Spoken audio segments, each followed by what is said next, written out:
হজযাত্রার আরও খবর জানাতে আমাদের সাথে সরাসরি যুক্ত হচ্ছেন সহকর্মী আরেফিন শাকিল।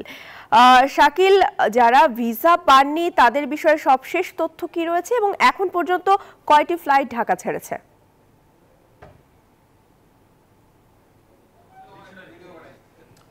প্রিয়াঙ্কা, ধন্যবাদ। এখন পর্যন্ত আসলে 3টি ফ্লাইট ঢাকা ছেড়েছে, তাতে প্রায় 1245 জন যাত্রী ঢাকা থেকে সৌদি আরব উদ্দেশ্যে এখন আকাশে রয়েছেন এবং 9300-র মতো যাত্রীর এখনো ভিসা হয়নি। এবং কিছুক্ষণ আগে সভাপতি সাদাত হোসেন তসলিমের সঙ্গে কথা হচ্ছিল, তিনি আমাদেরকে জানিয়েছেন আগামী 2 দিনের মধ্যে সবার ভিসা হয়ে যাবে। আমাদের সঙ্গে সভাপতি আছেন, একটু কথা বলতে চাই আপনার সাথে।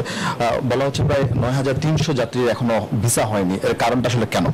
না, দেখুন, ভিসা একটি চলমান প্রক্রিয়া। এখানে ভিসা প্রতি মিনিটে ঘন্টায় পরিবর্তন হচ্ছে, সংখ্যা কমছে, অর্থাৎ পেন্ডিং এর সংখ্যা কমে যাচ্ছে, ভিসার সংখ্যা বেড়ে যাচ্ছে। আর অন্যান্য বছর কিন্তু হজ ফ্লাইটের শেষ ফ্লাইটের আগ পর্যন্ত ভিসা ইস্যু করা যেত। এবছর হয়তো একটু আগে থেকে আমরা শুরু করেছি বলে অনেকে হয়তো ভাবছে এখনো শেষ হয়নি কেন, তবে এটা শেষ হয়ে যাচ্ছে, চলমান আছে। ওয়ালটন ফ্রিজ কিনে অনেকের মতো আপনিও হয়ে যেতে পারেন মিলেনিয়াল। সেরা পণ্যের সেরা অফার। আমি মনে করি আগামী 2-1 দিনের মধ্যে সব ভিসা হয়ে যাবে, কোনো শঙ্কা নেই, এবং হজ যাত্রীগণ নির্বিঘ্নে যেতে পারবেন। আপনি এখানেও দেখেছেন আশকোনা হজ ক্যাম্পে যে পরিবেশ ভালো, হজ যাত্রীগণ খুশি, নির্বিঘ্নে যাচ্ছেন, ফ্লাইট ডিলে নাই, অন টাইম যাচ্ছে। এবং আবার আরেকটা ভালো সংবাদ হলো সৌদি আরবে যাওয়ার পরে এবছর লাগেজও আমাদের সমস্যা হচ্ছে না, এবং হজ যাত্রীগণ সেখানে গিয়ে হোটেলও পাচ্ছেন যথোপযুক্ত তাদের যে প্যাকেজ অনুসারে।